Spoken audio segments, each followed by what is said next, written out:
I'm Minji and this is my crib.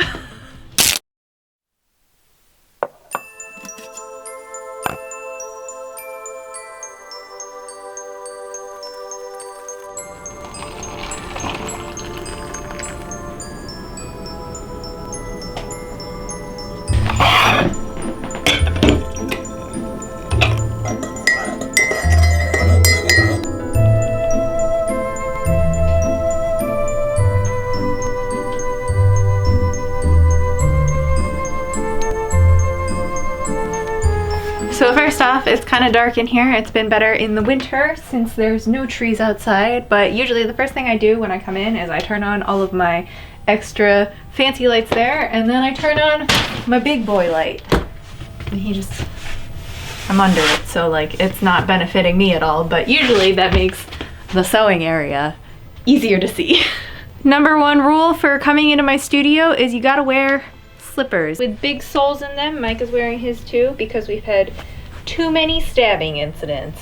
So where to start? The number one thing that I get questions about is my big table. This is my big table.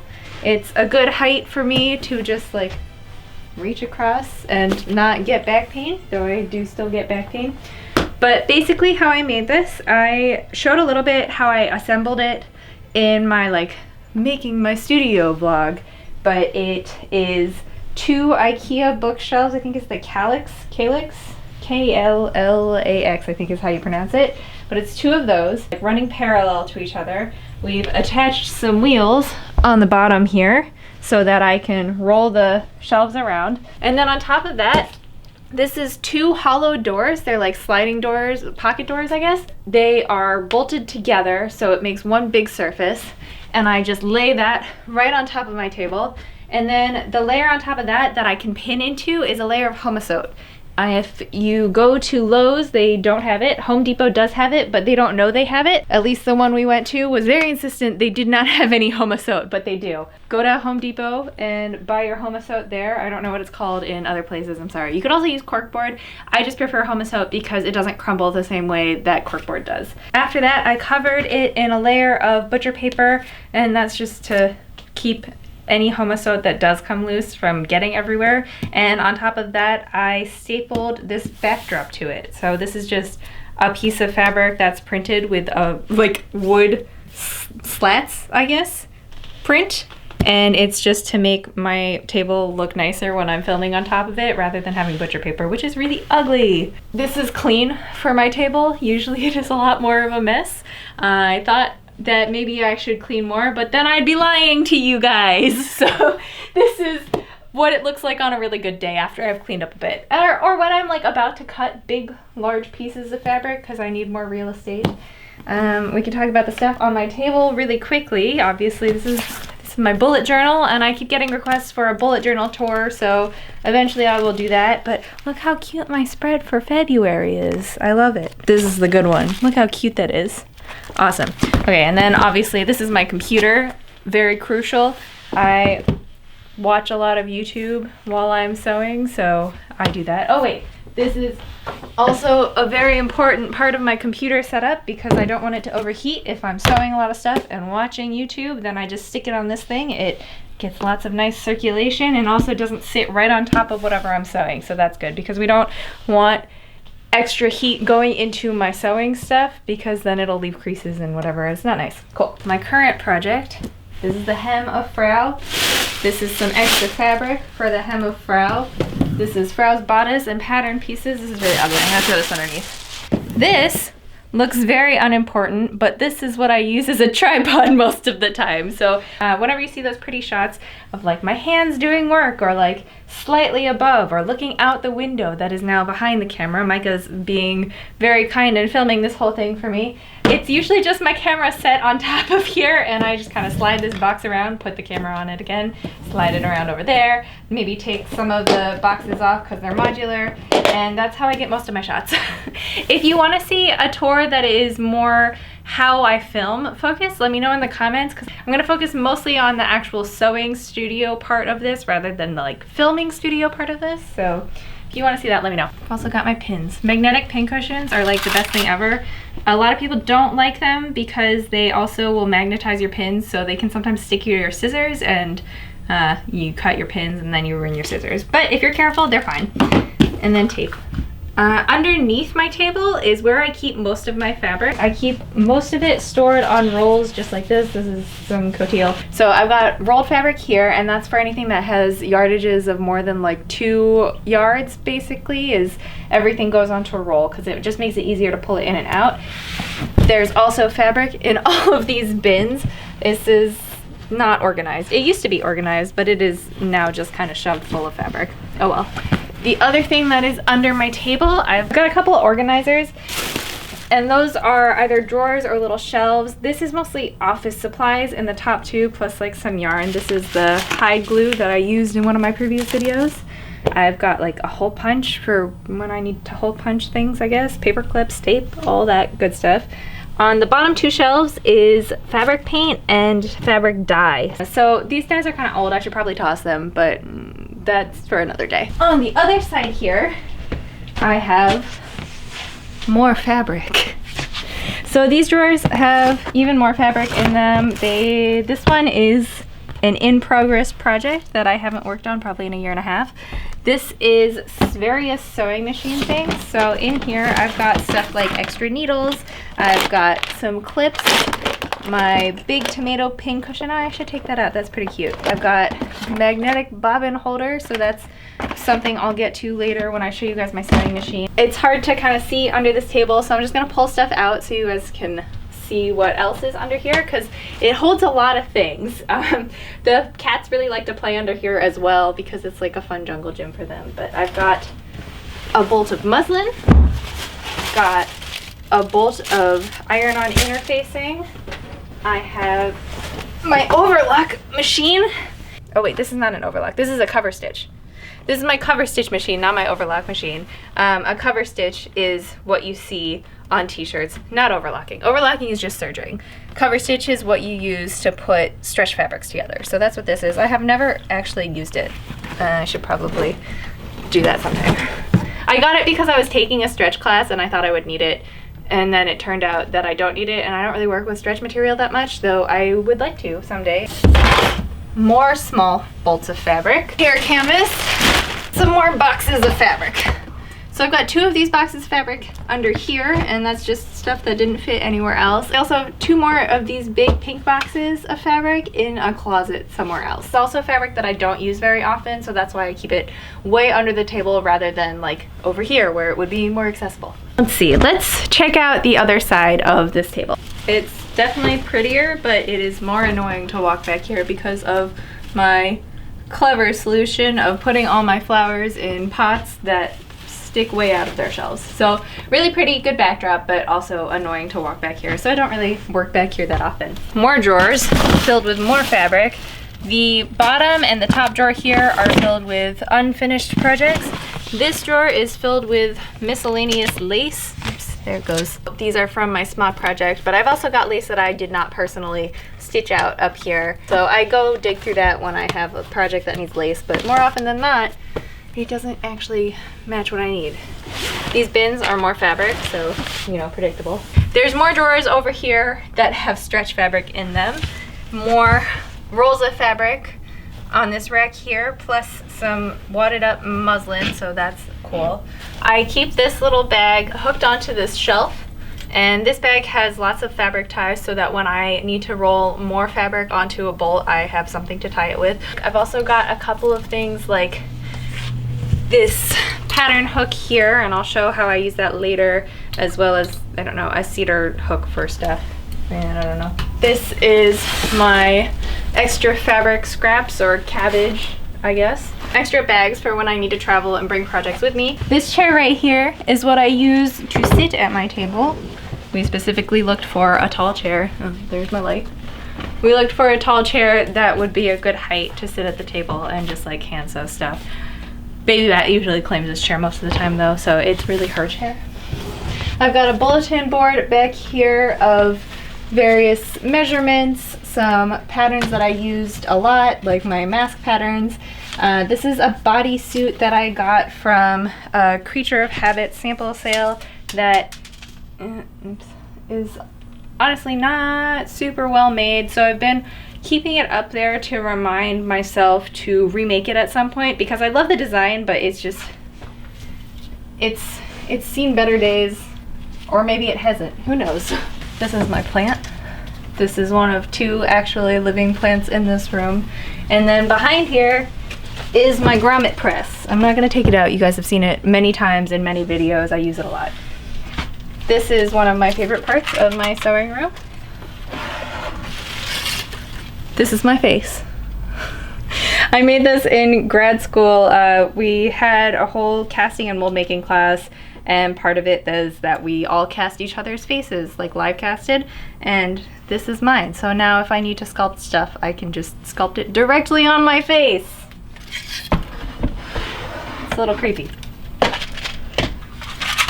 So I've got a lot of random crap on my shelves. So if we start on the top shelf here, I've got a bamboo steamer for steaming fabric. For acid dyes, you kind of need to steam it to set it. So that's what this bamboo steamer is for. I also have a bamboo steamer in the kitchen. That's for food. That's why I keep this one in here. A fan from my cousin's wedding. It was a wedding favor and I just think it's very cute. There's a dye pot behind the fan, which is really ugly, so that's why it's behind the fan. There's a couple of other books up here that I don't use super often, but like they are still useful, as well as a big embroidery hoop, an embroidery hoop stand, and then an easel for when I ever paint, ever. That's the top shelf. Okay, second shelf. Middle shelf is stuff that I use slightly more frequently because I can actually reach it. Over here, I've got my fast turn. You guys ask a lot about this. It just makes turning things much easier. Here, I'll show you real quick. Fast turn, it's all of these like metal tubes, and then they've got little wire pieces that come with it as well. And basically you put your tube of fabric on top of one of these metal tubes and then shove the wire through it and then pull it through, and it just turns tubes much faster than sitting there and trying to turn it with either a safety pin or with like, I don't know, the tube turners you can find at Joann's now. Those are kind of useless. This bin is all of my airbrush paints. I have an airbrush somewhere, and these are the paints. Airbrushes need specific paints because they get clogged really easily. These are my general pattern making and couture books for the most part. There's a couple of like historical books as well, but this is mostly for couture techniques and general pattern making. These are my actual historical books. So these are the Patterns of Fashion books. I'm slowly building up my collection because they're re-releasing everything and I did not have them prior to this. The Period Costume for Stage and Screen, I have 2 of the series, and then I've got a couple other books that were gifted to me from previous professors, mentors, you know. This is my elastic and twill tape and general cords. It just all lives there. It's a mess. These 2 boxes, I got them from Joann's, I think, and I thought they were super cute, so I just bought them and found stuff to put in them. This one on the top is ribbons and it's bursting full, so I should probably switch that to something else. And then this one is buttons. This I thought was just a cute thing, so I shoved it full of flowers and it's aesthetic. Some rhinestones. Oh, this is a really cute little Polaroid that my friend Leah took when we were at the Renaissance Festival. So if you haven't seen that, check that video out. It's one of my favorite videos. I think it's cute. So this is a picture of my family. This is my mom and my dad. They're now divorced, but it's still a cute picture, so I like it. And then this is my brother. He is a chonky happy baby in this picture. Behind the picture is my box of peaches. It's actually Embroidery Supplies. Oh, I made this. This was for a jewelry making class. I cut out all of the little leaf shapes myself with a jewelry saw and I wire wrapped all of it. It's soldered in the back. I'm very proud of this thing. It's not very useful, but it's cute. Over here, various bottles, because I was trying to figure out what I wanted to use for my witch belt project. And I've got my leatherworking tools up here as well. Some of them. I don't have all of the leatherworking tools up here. And then some rollers and hip curves. Just basic stuff you need for pattern drafting. You are trying to learn how to pattern draft. This is probably not very flattering, but we're gonna go with it. If you are interested in learning pattern drafting or you wanna like make your own patterns at all, I really suggest getting both a hip curve and a arm curve. These will be super useful for you. It's much easier than eyeballing curves. I mostly eyeball curves now that I've had a lot of experience with pattern drafting, but when I was getting started, all of my curves were always wrong. My professors always had to correct them for me, so using one of these just makes it a lot easier. And that is the end of the second shelf, so let's get to the bottom shelf. Let's go back over here. It's so hard to walk through here. Okay. More books. I already showed you my face, so we'll skip that for now. I went to the Terry Mugler exhibit in Montreal when it was showing right before everything shut down, so that's what this massive book is from. I literally built these bookshelves so that this book would fit on here. So this book does fit when it's upright this way. I just decided that I no longer wanted it that way. So that's how I decided the height of these shelves was literally by if this book would fit. This section of books is mostly lingerie design and general inspiration. So I've got my House of Worth book over here as well, and then I've got a ton of lingerie design books, and that includes corsets and stays as well as modern lingerie. Sharp item receptacle number 1. This is where, oh, get out of there. This is where my big boy scissors live. They stay back there so the cats can like absolutely never get to them. Big obstacle flowers. These are my pattern weights. I just found a pattern for pyramid pattern weights online and decided to just make them because I needed some pattern weights and I didn't want to go buy them. So they're just stuffed with beans. I would highly recommend making some if you've got some spare beans. This is sharp item receptacle number 2. Those are just more fabric scissors. Sharp item receptacle number 3. This is where I keep all of my box cutters and X-Acto knives. It's kind of a mess right now, which is probably not a great thing for sharp items, but that's what's in here. It's just a box of sharp things, so be careful if you're like going in there. I have a picture of myself when I was a baby. Picture of Minji as a child. This is like the traditional outfit you wear when you turn 1 year old in Korean things. Someday I would like to remake this as a project. I think it'd be cute and maybe weird to wear it as an adult. I also have some pokey wheels back here. That's another one of my super essential items is these pokey wheels. They really help out with pattern tracing and not having to cut out my pattern, like the tissue patterns. So I use this quite a lot. Paper fans, useful for pressing wool because you want to make sure it's cooled down before you roll it. I did that in my petticoat video, so I'll link that. These are my books on general Japanese like kimono fashion. I did my graduate master's thesis on making a Taisho era juban, which is like the underwear kimono, I guess. I've got like some spare boxes of safety pins and straight pins and some chalk, so just like general stuff that you need in a functioning costume studio. And then this is my box of notions. So I decoupaged this because it's ugly. It's mostly closures, so that's, I guess, also essential if you're sewing things. You probably should have closures. And then tucked away back here are see-through rulers. This is like absolutely essential, and it's essential that you have lots of them. I lose these constantly, but they're super useful because if you are working with patterns that don't have seam allowances, this makes it so that you can just line up the ruler with your like stitching line and then really easily add a seam allowance of whatever width you want up to 2 inches because they're only 2 inches wide. I've really hidden a lot of stuff in this room, so this is probably gonna be a really long video. Under the shelves, we've got this little cabinet thing here. On top of the cabinet is all of my millinery supplies. Sailor Moon rod, that is an essential item. And then under here is a lot of crafting stuff rather than sewing stuff. So there's my airbrush, the compressor, and then the airbrush is probably in the back there. I've got mold making supplies, a heat gun. I keep my respirator down there. So like this is a heavy duty respirator. A C-clamp for clamping my grommet press to the table. Heat-proof gloves, candy thermometer for when I dye fabric. Sandpaper, I have a Dremel down here as well. I'm not gonna pull all this stuff out because it's kind of a pain to put it back in, but my more dangerous crafts rather than like paper crafting kind of things. So that's what lives in this area. And then we have finished this wall. Is that my cute girl? Hello.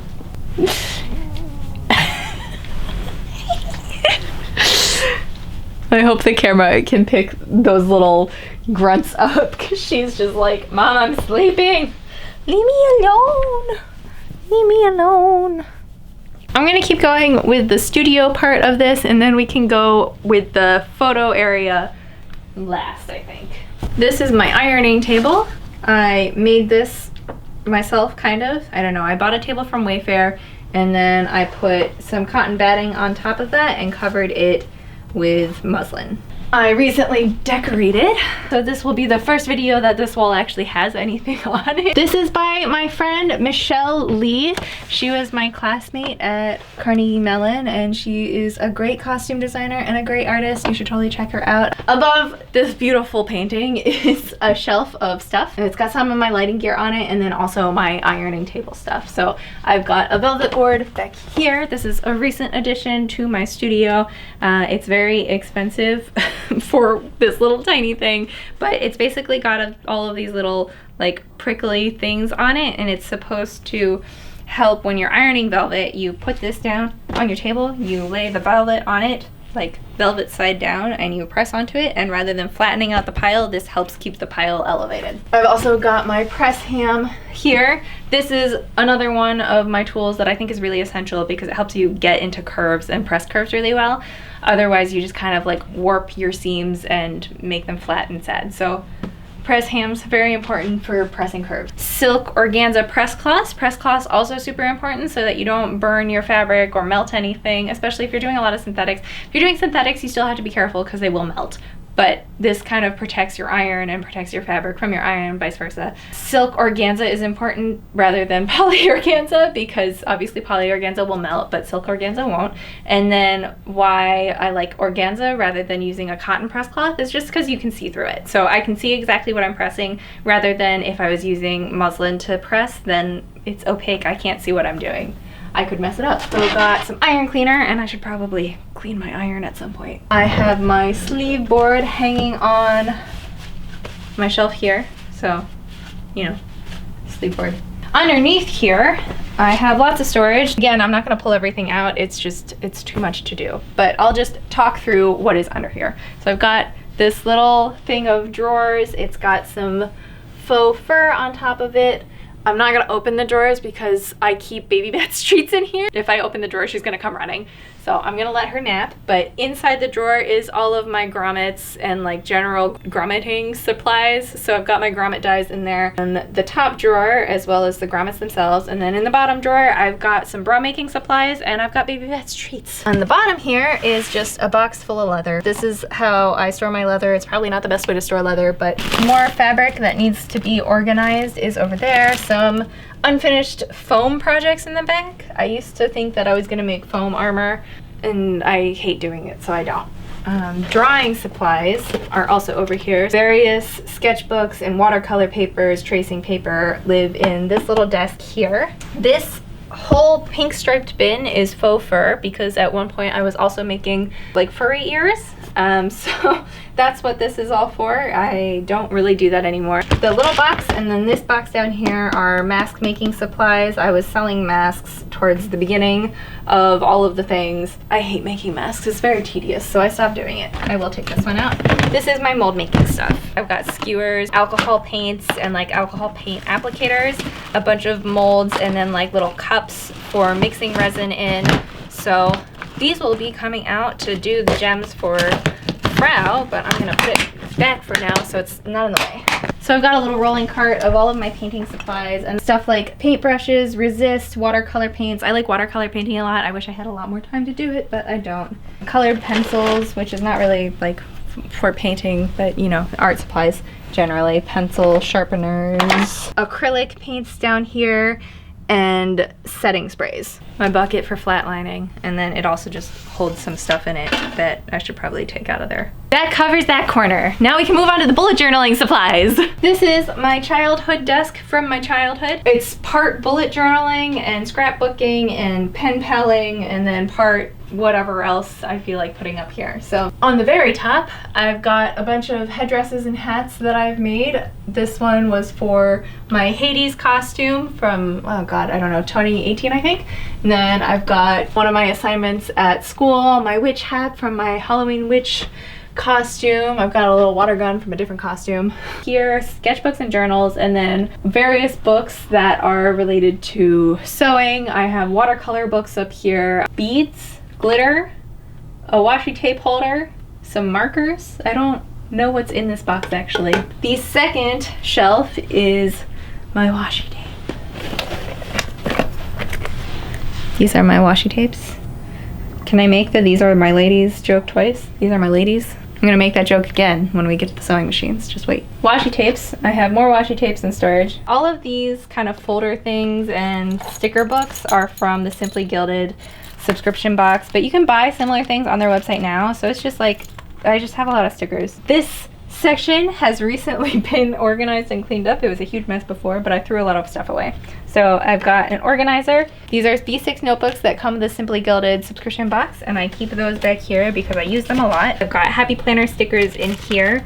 I've got markers, other various stickers, envelopes. So I streamed video games for about 2 months, and then life got busy, so I stopped. But I've got some streaming stuff in these 2 drawers, and then just general filming stuff. This was originally going to be where I did all my editing, but I prefer to just do it in the living room on the couch because it's more comfortable. So this is a big bag of my scrapbooking stuff. So these 2 shelves are Cricut vinyl and also sequin trim because those go together. All of my binders from school here because they're basically as good as textbooks. So I've got stuff like my tailoring binder, my couture techniques binder, multiple couture techniques binder, stretch techniques. I keep binders full of swatches as well. Oh, and then if I'm printing out a book, standard work on cutting ladies' tailor-made garments.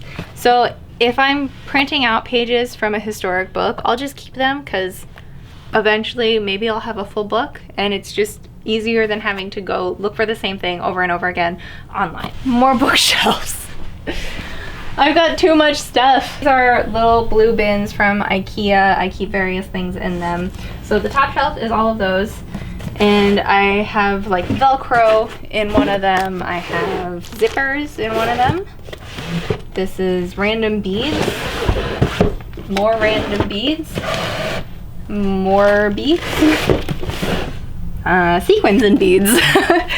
So I should probably label them at some point, but I probably won't. These 2 I know are ribbon. This one has flowers in it. This is also where I keep all my lace. These are like lace yardages that have been cut up and are still usable. So I keep those in these bins as well. And then, oh, here's my leather making supplies, like the sponge and various polishes or whatever, and the mallet. That's in this box. Random trims, holiday themed trims. My Corset Supplies are in here, so that's like boning and my big aviation snips and files, my lace tips, lace tipper, all that stuff is in this box here. So I try to group all of my like niche things into a box by themselves so that, I don't know, if I'm looking for corset supplies, I don't have to go look in the leather making stuff. I mean, that sounds pretty obvious, but my life was a mess before I decided to do that. The bookshelf next to that one is just more fabric. Above that, sitting on the shelf, is the boxes of despair. That's just fabric and patterns that I haven't put away yet. This is the mirror that I decorated. I made this garland, meaning I did not actually make it. I pieced it together from other garlands. Over here is my Cricut, and my Cricut mats go under there, as well as like various Cricut paraphernalia in this box here. You're so cute. You're so cute. How'd you get like that? Huh? Okay, we're at the last bookshelf. My whole room is just IKEA bookshelves, basically. Okay, so one more of these things that's, I don't even know what's in here. Beads. Lots of beads all over the room. This is elastic. And more beads. This is my packing supplies for when I was making masks, and this is embroidery machine stuff. So this is stabilizer and thread and anything else I might need, extra hoops, the manual, you know. This is where I keep my pattern storage stuff. So this is a box just full of manila envelopes. So this is my pattern catalog. I have a big filing cabinet, and whenever I buy a new pattern, or months after I buy a new pattern and I finally get around to it, I will take the pattern out of the envelope, so that's everything including the tissue paper, the instructions, everything comes out of the envelope and goes into a manila envelope. The manila envelope gets labeled with the pattern number and it goes into my filing cabinet. So then when I want a pattern, I don't have to go searching through all of my patterns. All I have to do is look through this book and say like, oh, I want this jacket. Great, that's Simplicity 2446. So I go to my filing cabinet, open up the filing cabinet, I'm like, hello, there's Simplicity 2446. Take out that envelope and then I'm good to go. So that's how I store all my patterns. I've found that it's just a lot easier and more organized than just keeping everything in their original envelopes. Underneath here are all of my sewing machines. These are my ladies, joke number 2. This one is a Juki home machine. It's actually the overlock, so this is my serger. I am not gonna pull these all out because they're heavy. This is a Bernina home machine. When I was working at Pitt and also a student at University of Pittsburgh, I purchased this for 50 bucks, so it did me really well, and then it kind of broke, so it's okay. I got multiple years of use out of it. And then I've got my baby little brother Project Runway themed machine over here, and I use that for stretch stitches mostly. This is kind of my portable machine, the home Juki, and then I've got my stretch machine there. This is my vintage sewing machine. I've never used it. I actually got it from a friend because her grandma was moving into a retirement community or a home, I'm not really sure, but she didn't want to take it with her, so I was really lucky and I got to keep it. I have never used it. I think it might need to be tuned up, but I just haven't had time. So it also is not really in a good place to be open because it's like sandwiched by other stuff, but you can kind of see it in there. It came with, I don't know, old stuff, the cord, so theoretically it does work. Someday I'll try this out and you guys will get to see me use it. Ta-da! This is my big boy sewing machine. This is my industrial Juki. I love it a lot. It makes my life so much easier. Keep a curtain on it because the cats like to chew my thread, which you can see that the thread is broken because the cat chewed the thread. So in here I've got a magnetic bobbin holder that I was talking about, and that just keeps everything organized like it's a magnet. It gets messy because it's thread, and thread just always gets messy, but I keep extra machine oil in here for the home machines. The Juki gets its own big reservoir of oil. I have a walking foot in here, various needles, an awl, seam ripper, everything that you might need for just your basic sewing. This is my tower of thread, so I've just organized it. I've got neutrals and then warm colors, cool colors, and then purple. This is serger thread and then machine feet. And that's it. That's all of my sewing stuff. Woohoo! It's a lot. I have a whole lot of stuff. You really don't need all of this stuff to sew. Like, you don't. I have way too much stuff. I don't even use most of it a lot of the time. It's just that, like, I do run a professional studio occasionally because I freelance, so I have a lot of it on the off chance that I might need it for a project, so I don't have to go out and purchase it. If you are a beginner and you're just learning to sew, you really just don't be intimidated. You don't need any of this stuff. You just need like a sewing machine, threads, scissors, needles, that kind of stuff. Like, that's really it. You don't need all this crap. This is my dress form. She's currently in use. She's holding my current project, which is Sakizo's Frau, and I also use her to hold all of my tape measures because I haven't found a really good place for them. If I have them hanging too close to the ground, the cats play with them, so this is the only good solution that's up off the ground. She is a little bit too big for me. I bought this before I knew that you're supposed to size it down rather than up, because I was thinking about it in terms of buying clothes. But when you are buying a dress form, you want it to be slightly smaller so then you can pad it out to your measurements. So mine, specifically the under bust measurement, is just way too large, so tops always come out really big. Like, I always have to take excess out of the back. So just something to keep in mind when you are purchasing a dress form. That's all the sewing stuff now. I think we're done with that, so we can move on to fitting area kind of place. And I have my clothes rack here, and on the clothes rack, everything for the project I'm currently working on stays there until the project is over. So because I'm working on Frau right now, I have the smock, I have the petticoat, the farthingale's on the dress form, so it's not there. But I also keep all of my patterns on here. So I talked about pattern hooks earlier, and basically I'm using it kind of wrong. You're not supposed to just stick safety pins onto it. I mean, you can, but usually you get a big pattern hole punch. I just haven't yet because it's expensive. And then you punch into that, and then you can stick them onto this little hook at the end and then just hang it up. So I keep these on my clothes rack where I also keep all my costume pieces that I might need for fittings. Behind all that is unfinished projects, so we'll get to that sometime eventually. In addition to my fitting area where I stand while I'm fitting, I have a little sitting room area that I use for, I don't know, editing. Like, I like to edit on this couch over here. It's a good place for Micah or other friends to sit when I am in here and doing work and they want to hang out with me. I got my little table, which is really nice for sitting on the floor and hand sewing. These are my, oh God, they're so heavy, drapery weights for everybody who's been like, please put weights into your farthingale. I'm going to eventually. They're just so heavy. This cushion under here is the baby back cushion. That's where she likes to sit a lot of the time. It also helps when I'm sitting on the floor and doing hand sewing that it gives me a nice soft place to sit rather than on the wood floor. It's not real wood. And then this is my couch with my cat. This is Baby Bat's couch, truly. This whole room is Baby Bat's room. But I've got a nice blanket. I've got my Gryffindor scarf. I've got some cute pillows. And then I've got Baby Bat number 1 and Baby Bat number 2. I guess that might be reversed. Oh, hello. All right, well, that's it. That's the whole tour. So I'm gonna go. My throat's starting to hurt from talking so much. I usually don't talk quite this much at one time, but thank you for hanging out with me and watching my studio tour. I really hope you enjoyed this video. My studio changes a lot, so I might do another one of these in maybe 6 months to a year and show how it's changed and like how I've changed my sewing process generally.